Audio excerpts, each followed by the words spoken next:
Hello, everyone, and welcome to Unfuck Your Mind. I'm your host, Zach Lyotis, and in today's podcast, I have Alan Bouta.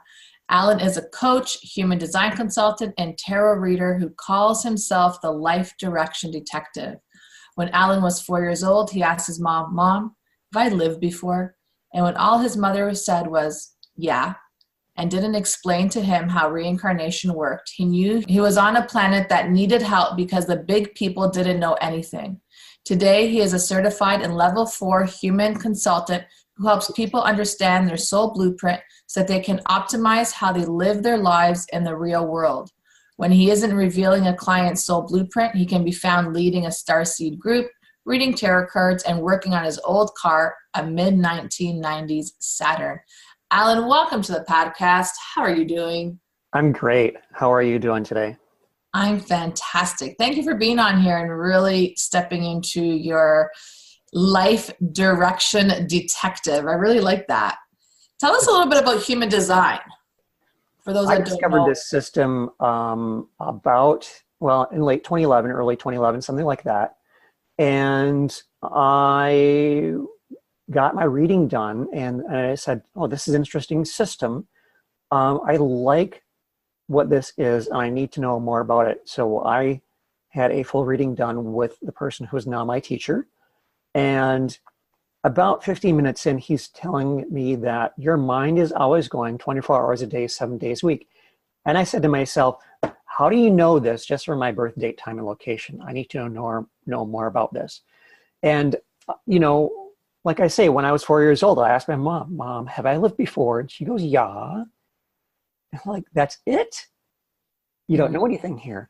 Well, so I've been looking at life, reincarnation, life purpose, since then, and in terms of, especially since I was 15. Wow. Somebody asked me, why is life? And I'm like, we're here to make a difference. Mm-hmm. And this is in the library, and there's another teenager there, and she's a girl, and she goes, like, you're too deep for me. But, that's how things are. But, we are here for a reason. So that's what I help people do. And I use human design as a way to help people understand why they're here and how to take advantage of their soul gifts so that they can live the life that they were born to live.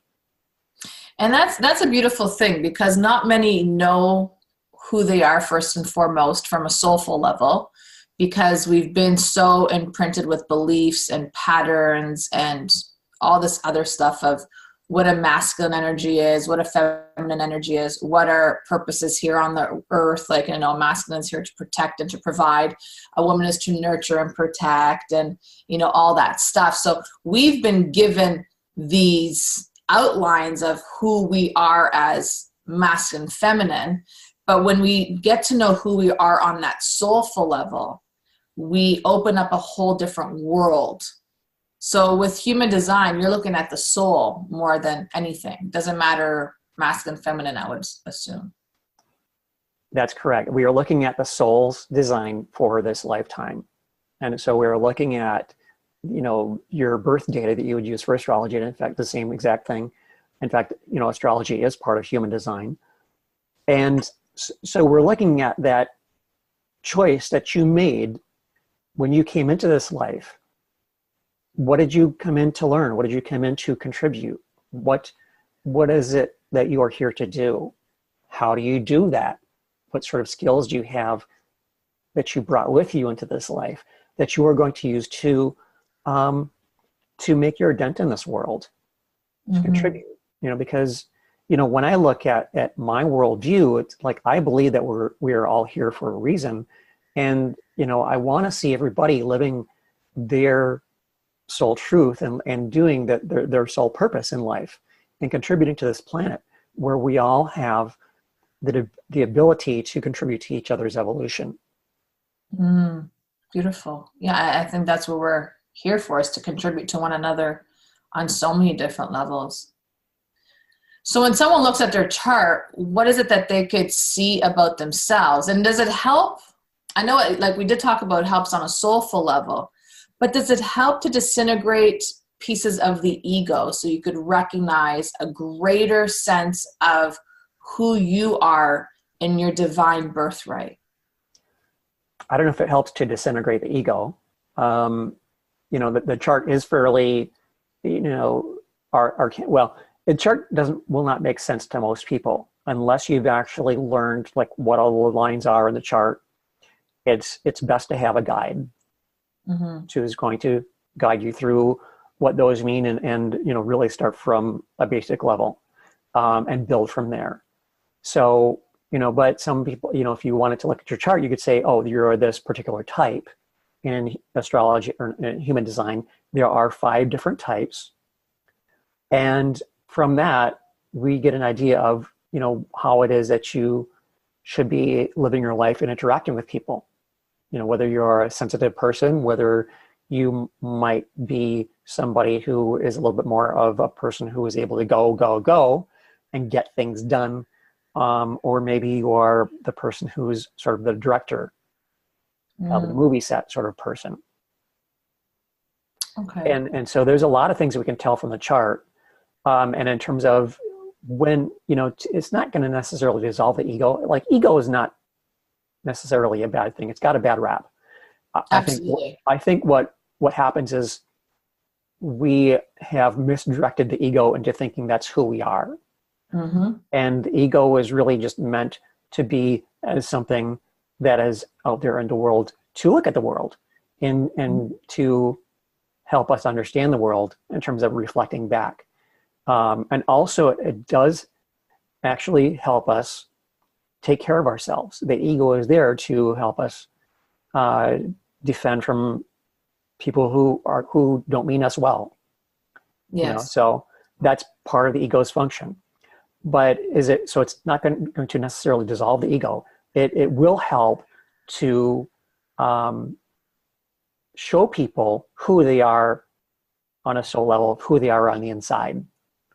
Because what happens, and I see this, people get so wrapped up in their job. People identify themselves with their job, and they eventually they'll get tired of working in a certain place, and they don't necessarily know what to do, or they get to be, there's certain times in life, and these correspond with astrological signposts that happen throughout our life, like age 35, age 40 to age 50, things like that.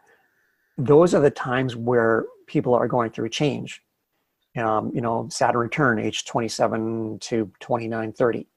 And that's a big one for a lot of people. Those are times where people are looking at, gee, who am I really? And my life is changing, and I don't necessarily know why.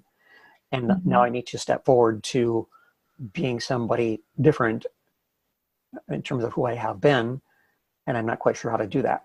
And this is where human design can be very valuable for people in terms of showing people the roadmap of who they are and what their next phase is going to be. And also really helping them uncover their sovereign decision-making power, because decisions are not made in the mind. Anytime you start to second guess yourself, your own decisions that you're making, that's happening in the mind, and decisions really are not made in the mind. Yes. Yeah, and I totally agree with you. Yeah. I don't believe the ego is a bad thing. I believe the ego is part of our survival tool, but I mean by like dissolving the ego that is, holding us back for living in that authentic self. And there's different ways of looking at it, and I understand that, but thank you, because the more that you get to know who you are on that soulful level, I think the ego just naturally just falls off your waistline, and is still there, absolutely. Yeah. But it's more empowering when you get to work in alignment with and in harmony with your ego and spirit together on a deeper level. And I feel that, we discussed the human design chart, we discussed my human design chart as well.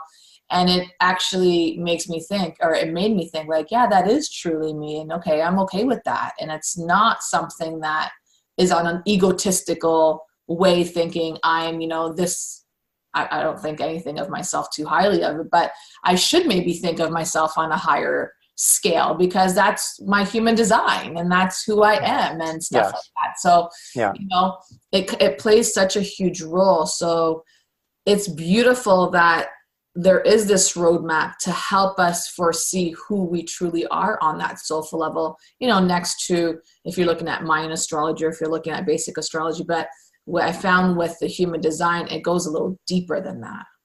It's I call it it's a better tool for the job, and some people have called it the new astrology because it has a lot more detail in it. You know, in astrology, we divide the sky into 12.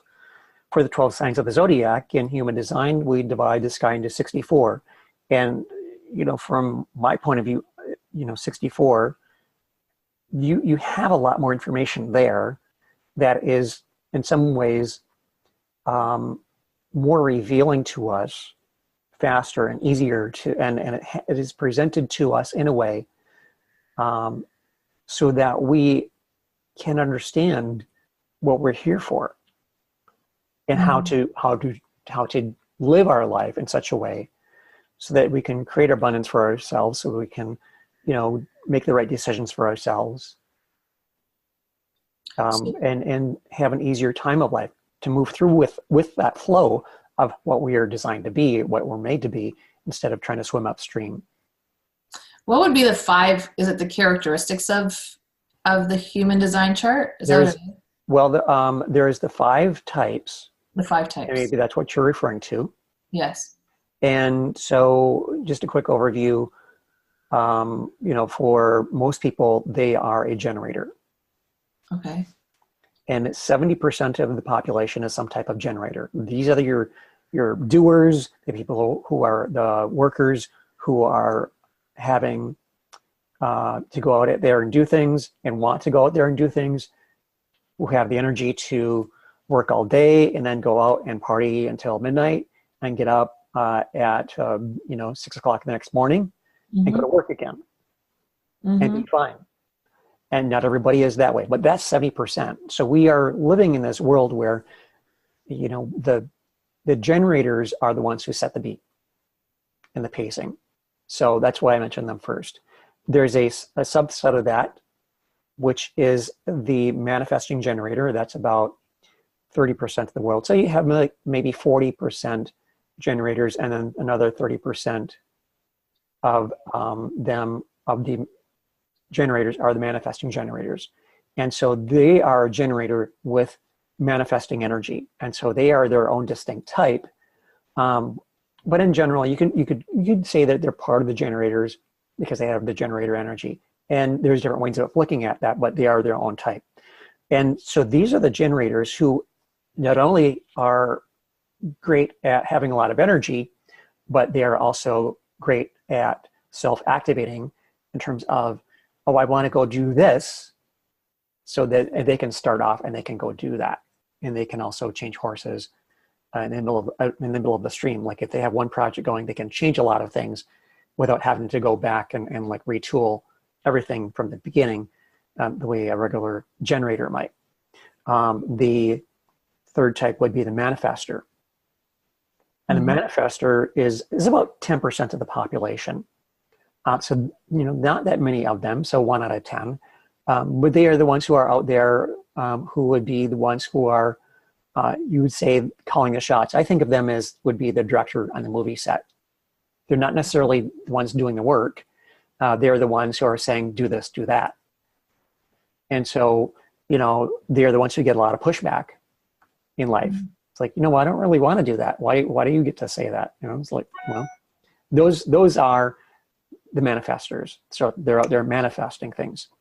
So the other one, which is what I am and you are the projectors. And the projectors they have more open centers in terms of human design. In terms of in the design, there's 9 centers, and most of these are going to be on, you know, on a projector chart. They're colored in white. They're open or undefined is what we call it. Both of those depends upon the chart, right? And so we don't always have the energy that the generators do. So when we try to keep up with the generators, it's like, my gosh, this is tiring. You need to break. You need to stop for a while and rest and recollect yourself. And so that's the difference. And the projectors are the natural guides for the world. And they are about 20%. of the population.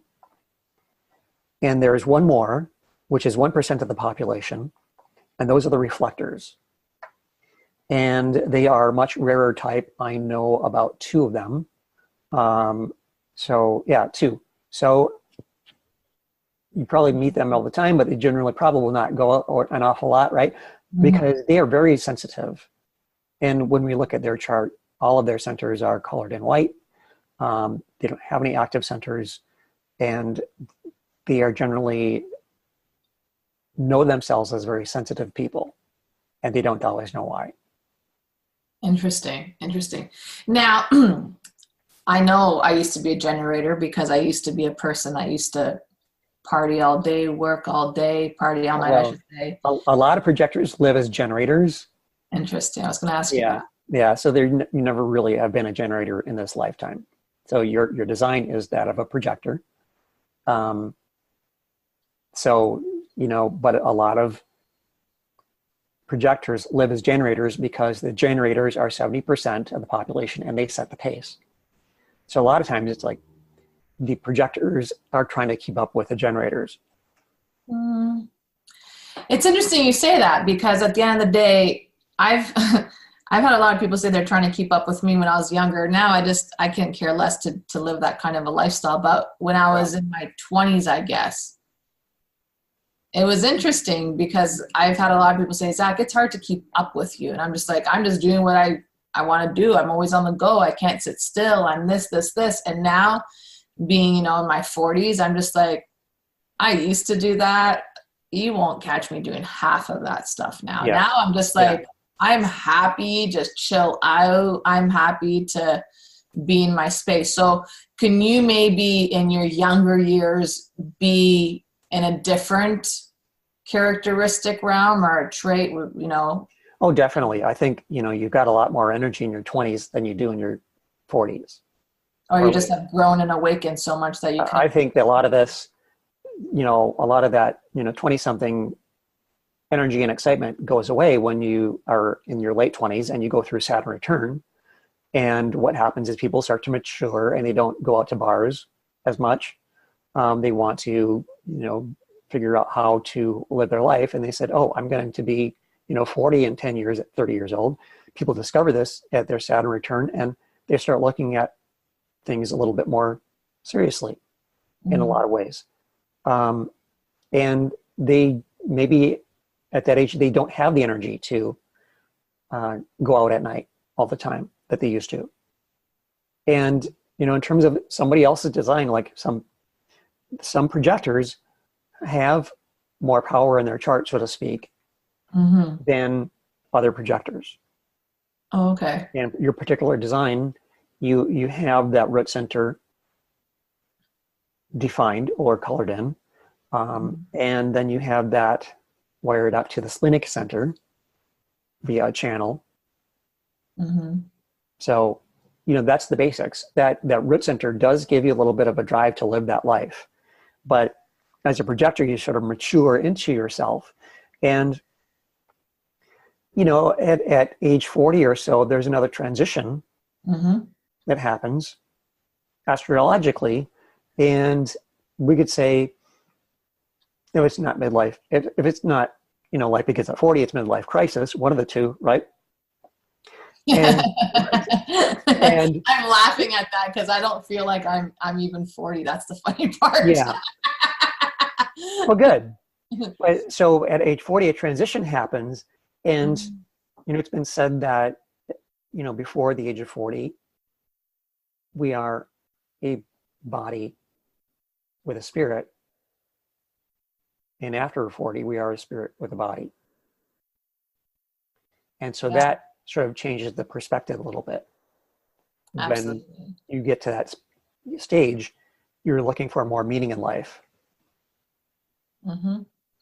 I guess, that's why I call it the awakening process. It's like you've gone through this awakening, you've had the good life, you've partied like a rock star. I know I sure did that. You did everything that, depleted you and didn't fulfill you. And now you're just like, okay, there's something better out there. But for a lot of people that are listening to this podcast, you might not understand everything that Alan is actually truly talking about when it comes to human design, because it could be really intricate. And confusing when we first get into this. I know when he started looking at my chart, I was just like, what are you talking about? I have no idea what you're saying. So it's really a great time to get into that place if you want to get to know yourself more on a soulful level, if you want to open up channels to recognize who you are, and to really just say, you know what, I give myself permission to be who I came into this world to be. Get your chart reading done. I'm telling you, it was something that opened up my eyes. I recognized my gifts on a deeper level. I already knew my gifts, but Alan really put like the nail into everything of who my soul was, or what my soul was, or who I am, whichever way you want to look at it. And I really thought to myself, that's exactly who I am. That's exactly how I work with my clients. That's exactly how I see things. So he really brought a lot of awareness to just me in general, and getting to know who I was on a soulful level, even though I knew who I was, but it just kind of confirmed many parts of me. So if this seems a little bit confusing for you guys, just sit with us right now. Just get to know the different levels that we're talking about, and getting to know who you are. Are you that projector? Are you that manifester? Are you all these other ones? I can't remember. I just know I'm a projector, and I'm a dead good one at it. So that's all I can tell you. Yeah. You know, in a reading, what I do is I will help ground people in the basics. Mm-hmm. And I will go through the chart in a way that helps people understand, like, how does this chart come to be? And so that really will clear up a lot of this language that we're using. And so that it really does take the mystery out of it. And so I really want people to understand who they are, who they were born to be, and so that they can live the life they were meant to live. And in a lot of ways, it's really part of my mission is to put the human into human design, because it is a very complex system. It isn't necessarily easy, but to put that into English language for people is something that I really try to do, and give people examples. You know, sometimes it can be a little story. Yes. You know, so sometimes it's just really just telling a story that people can relate to. Yes, absolutely. Show people the light. So is this the 4-year-old self that now you're fulfilling that 4-year-old self that came to this world and said, Mom, have I been here before? Did human design answer your questions? You know, that particular question was answered many years ago, you know, in terms of, you know, have I been here before? Yes. I mean, so this is just another deeper level in terms of how I help people. Because I'm meant to be a guide. I am a projector, and the projectors are the guides for the other people, for the other 80%. And that's really kind of our sort of place to be. And so when I look at someone and I'm helping understand who they are, you know, there can be all sorts of questions that come up, like, why is my life like this? Which is, you know, why people come to me in terms of that, or like, what is my next step? What should I be doing? And how do I do it? You know, that's what a lot of these questions come down to, that people are, you know, coming to me with. And we are always learning, right? So, you know, have I been, you know, incarnated before? Oh yeah, lots of times. You know, there was this one time I was a blacksmith. Interesting. I was a spice trader. There's a friend of mine who I run the Starseed group, and he walks in, and I never saw him before. It was early on, many years ago, and I said, oh my God, like, who are you? Like, I recognize this person, but even though I'd never seen him before. So I told him this, and like, yeah, and then he tells me, like, a couple weeks later, yeah, we had this lifetime in 150 BC, and I helped you with your horse. And tells me all these details about this lifetime, and like, wow, that's a whole different language there for some people, because many don't believe in reincarnation, and many don't believe in past lives. So that's a whole different language. But Let us know, Yeah. what is a starseed? What is a starseed? I know I'm a starseed, but A starseed is someone who feels as if they have come to Earth from somewhere else and incarnated here to help make a difference. mm-hmm. And really kind of, in some ways, it's to bring that out there here to help, Earth and its civilization grow and evolve. Spiritual growth.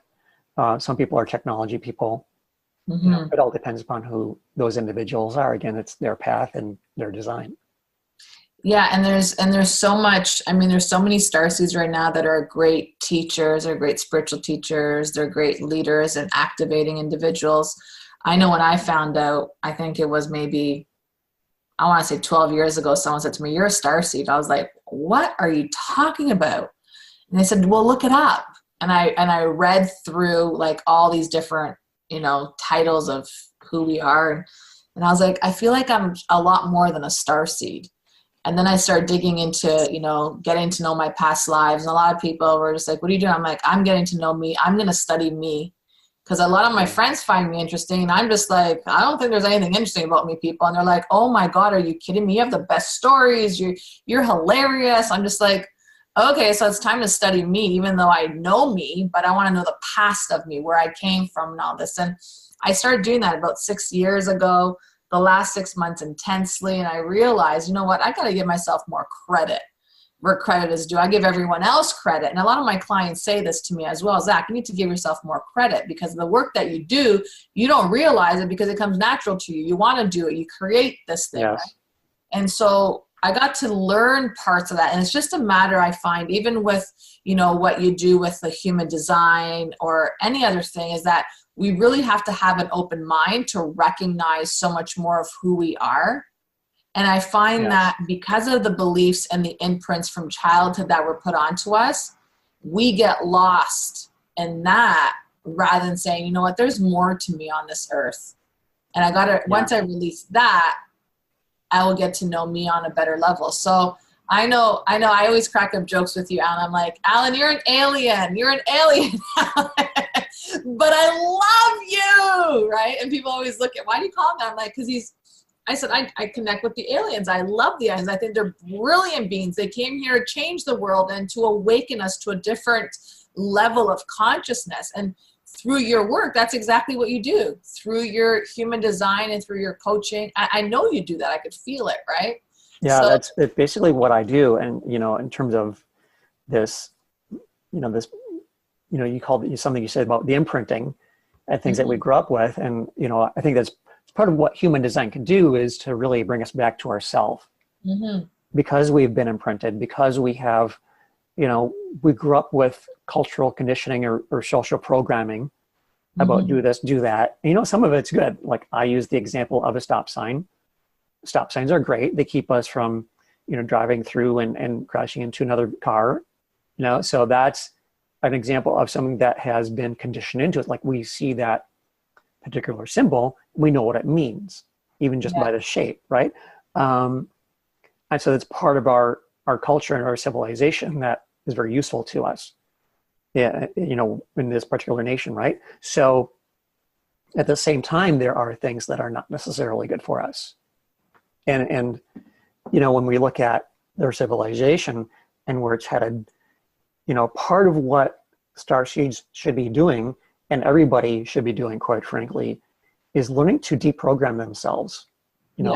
Deprogram themselves from all the conditioning and the expectations and, quite frankly, the lies that we've been told on this planet. Because, I get a smile and a chuckle out of everybody from every political stripe when I say, well, wouldn't you agree that this is a low truth planet? And everybody smiles like, yeah. And I'm like, well, there is some truth, but you have to dig for it. And when, we find out what's actually happening here, it's really kind of, there's layers to it. I talk about the 5 layers of consciousness. And 5 layers is kind of, it's an oversimplification, but 5 layers is really a good way to present it, because if you look at the first layer, you have, the mass consciousness. It's like what everybody thinks is true. And this is kind of where the mass agreement is in terms of keeping things running in that first level. You go down a level or up a level if you want to. That second level is kind of where the disagreements happen and the political disagreements happen. And that's kind of where that drama is in that second level. Third level is you kind of you start to understand like what's actually happening behind the scenes a little bit. Mm-hmm. And I'll leave it there. And then fourth level, you understand, oh, this is, maybe there's something that's been happening for a long time. Like that's actually being done for this reason. And what's actually happening is, this has been this way for a long time. And when we look at a civilization, over time, if you do enough of the right things and pressure it and get people thinking certain ways, you can steer a civilization one way or another. And that's the realization of the fourth level, part of it, and then at the fifth level, you realize, my gosh, we've been here for a long, long time, evolving, and then people have come and gone. And it's almost as if you get a perspective on life where a 70-year lifespan is not that very much, not much at all. It's like a gnat where it lives and dies in the space of a couple days. And when we look at things from that perspective, from that larger perspective, we can see like there's reasons why things happen in the universe.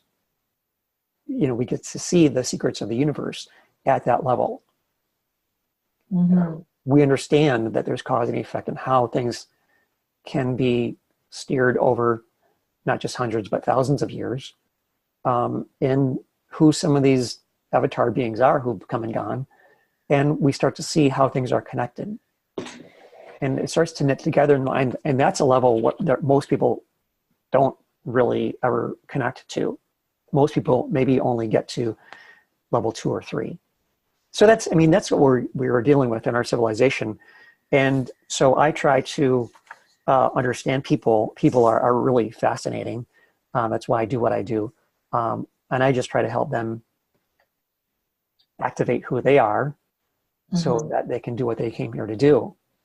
And, bring some abundance into their life through their skills that they came in with. Yes, and the knowingness of who they are, just that alone is abundant in general, just to know who you are. That can be a game changer. So, right? So some people, sometimes people are stuck in a job and people get depressed in a job that they've got. And, we're not our job, but it really does help us shape who we are and also contributes to our development of our character. And when someone doesn't have life direction, they don't know what their next step is going to be, and maybe they feel a little bit lost, and they have been sort of coasting for the last couple of years, or maybe something happened, and maybe they've gone through one of those life transition points at, Saturn return, third Jupiter return, things like that happen age 40 or 50 or 65 or whatever.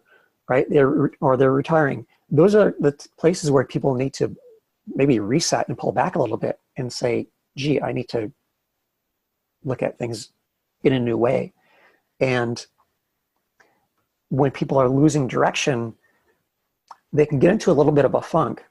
And what I've seen is that even if someone is still in that same job that they've always had for several years, if they have just given themselves some light in terms of direction, and I've pointed them in the right direction, it makes a difference. And you'll see people change for the better.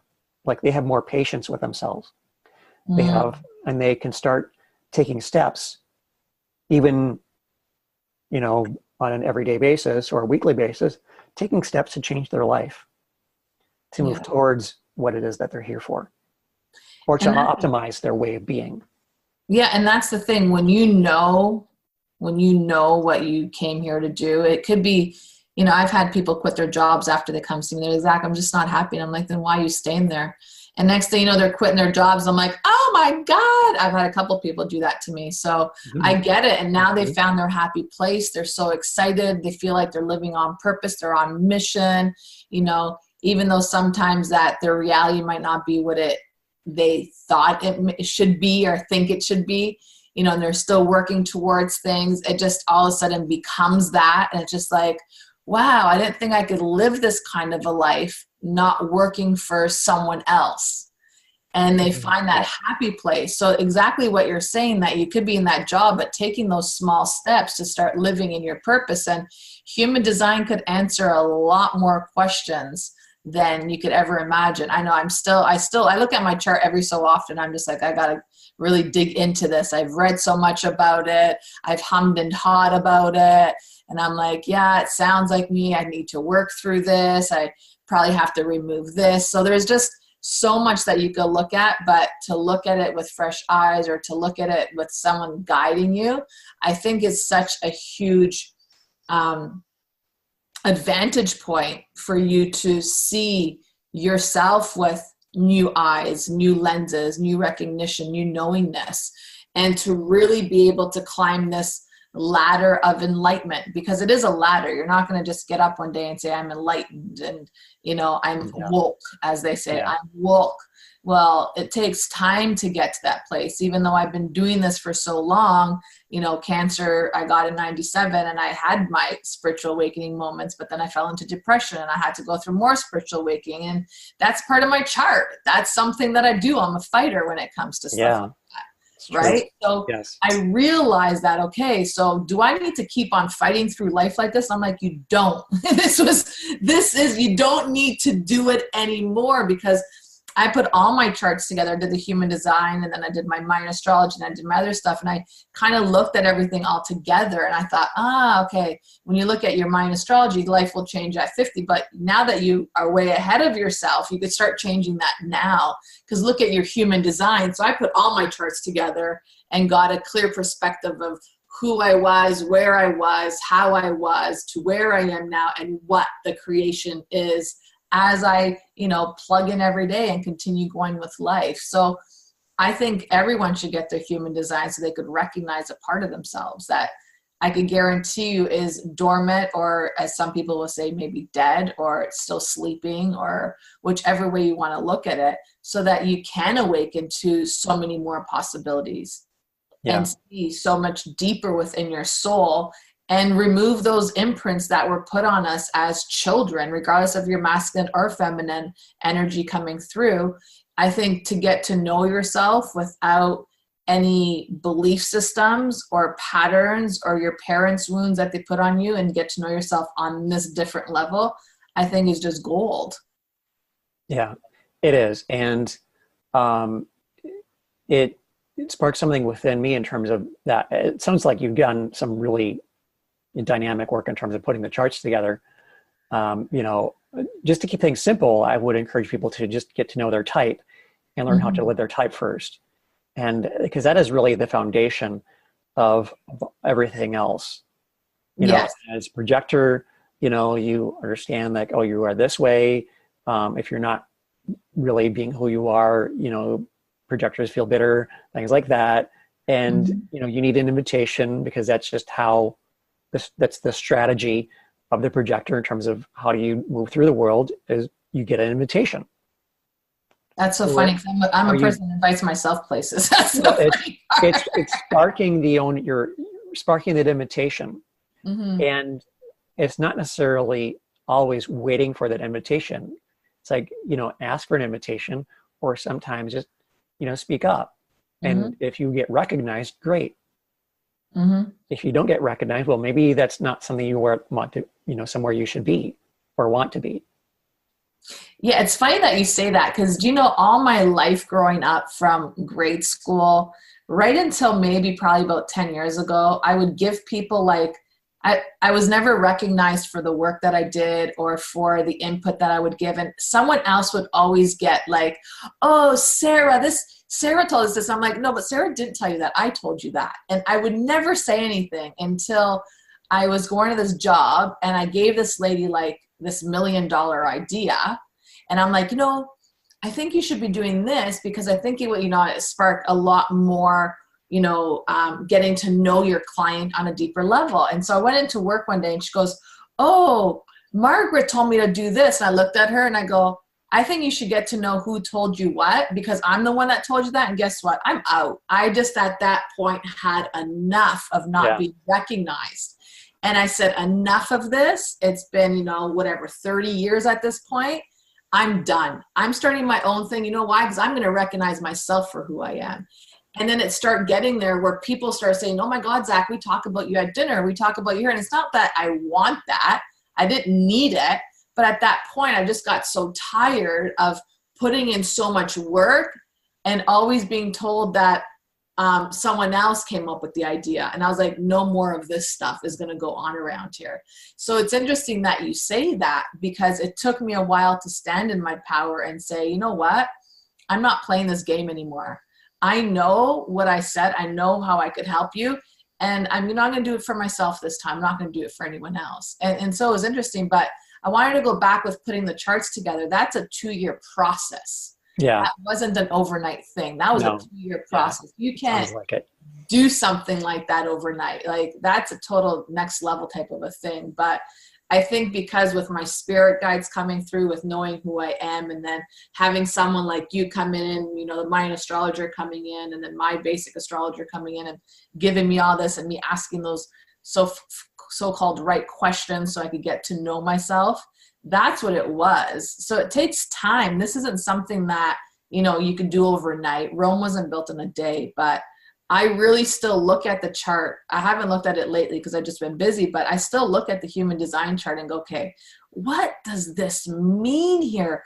And then my eye will go into one area, whatever color or shade. It's like red, white, green, I think they are. And there's more. And my eye will go into a certain area. Then I'll read your description. I'll be like, I got to bring more awareness there. So it's interesting how it kind of works for me. Yeah. That's very cool. I like what you said about, the story about work and not being recognized for your contributions. Mm-hmm. Because that really is, one of the core tenets of how a projector runs their life. The projector does need recognition in order to do their best, in order to lead. The projector can't lead or be a guide if they're not recognized. Interesting. So when you didn't get recognized and your idea was accredited to someone else, it's like, well, this isn't good. No, yeah, it really was telling you that it was time to leave, and honestly, part of this is just shows you how, excuse me, how human design is so true. Because a lot of times people will get confirmation. And so this is confirmation for you that it's really the invitation that counts and the recognition that counts. And it sounds to me like there wasn't an invitation there. And there wasn't recognition for your bright ideas that were helping the company. Yes, there wasn't any recognition whatsoever. Yeah. And I just walked away. I was just like, I'm out of here. I don't need this anymore. I'm done. And it was interesting. It was an interesting, actually, journey that everyone thought, you just walked away from that? And I'm like, yeah, why? It's not a big issue. So for most people, for their generators, and they are responding to a situation, they don't need an invitation, but they're responding to a situation. And so, the people that you work with, most of them are going to be generators. So those of you out there listening to the podcast, most of you are going to be generators of some type or another, whether it be the regular generator or the manifesting generator. And so, those people just need to respond to the situation. And there's more to that in terms of decision-making power that needs to be said. But, the generators, they work in a completely different way. than the projectors like you and I. So let's just recognize that. We'll recognize the generators out there in the world who are listening to the podcast. Mm-hmm. Which are 70% of the population, just so you guys. 70% of the population. Yeah. So. Well, this is crazy. This has been really informative. And I know some people may have felt like, wow, that was a lot of information, or they lost me a long time ago, or whatever it was. But once, this isn't something that I learned overnight. I'll tell you this, guys, right now. This is something that I allowed to imprint in my bones and my knowingness. It took a lot of blood, sweat, and tears on so many levels, because I went through my, teachings on my past life to get to know who I was, So at the end of the day, when you spend some time to get to know you and maybe the faith that life has given you and why it has given it to you, once you start tapping into your human design chart to recognize certain things, a lot of your questions will become answered. I could guarantee you guys that for sure, because a lot of my questions were answered, and I still dig into parts of my past life, and I still look at my charts, all charts. Like I said, my mind astrology chart, my human design chart, and my astrology chart. So I look at all charts and I kind of put it all together to recognize, yes, this sounds clear, this sounds concise, and I just got to keep on going. But if anyone you're interested and you feel aligned to work with Alan to get your human design chart, all of his social handles and the way to connect with him are in the show notes below this podcast. So connect with Alan, get your chart done, get an understanding of who you are and what you're here to do, or maybe just a couple of tweaks and your life could change drastically. It only takes one literally wink and your life could change drastically if you're going through something, to recognize it. So Alan, I want to say thank you for being on the podcast today. This was informative. It was deep. It was so many different things, but it's not easy to describe a human design chart in layman's terms, if I could use it. It isn't, no, it is not easy to describe, but I mean, I do have a process to help ground people in it, so that It takes the mystery out of it and brings it down to the human level, so that everybody can understand who they are. Yeah. So, thank you very much for having me. This has been a wonderful and fun conversation. I don't get to have conversations like this every day. You don't have conversation like this every day. And that's why I love having these conversations, because we get to know each other on such a soulful level and talk from our hearts. Really, at the end of the day, like I say, I don't know what's going to happen in these podcasts. I just kind of let whatever has to come through, and so be it. But for everyone, like I said, out there that is interested in connecting with Alan, get a hold of him, get your human design chart done. Even for your kids, get it done. Your kids will have life, their life will be so much easier knowing who they are right from the get-go. I'm telling you, I wish I knew this. I probably wouldn't have struggled half as hard. So thank you everyone for listening to Awaken Men Mondays. We will catch you next week on our next episode. Until then, stay blessed, stay powerful, and get to know who you are. One love. Bye for now.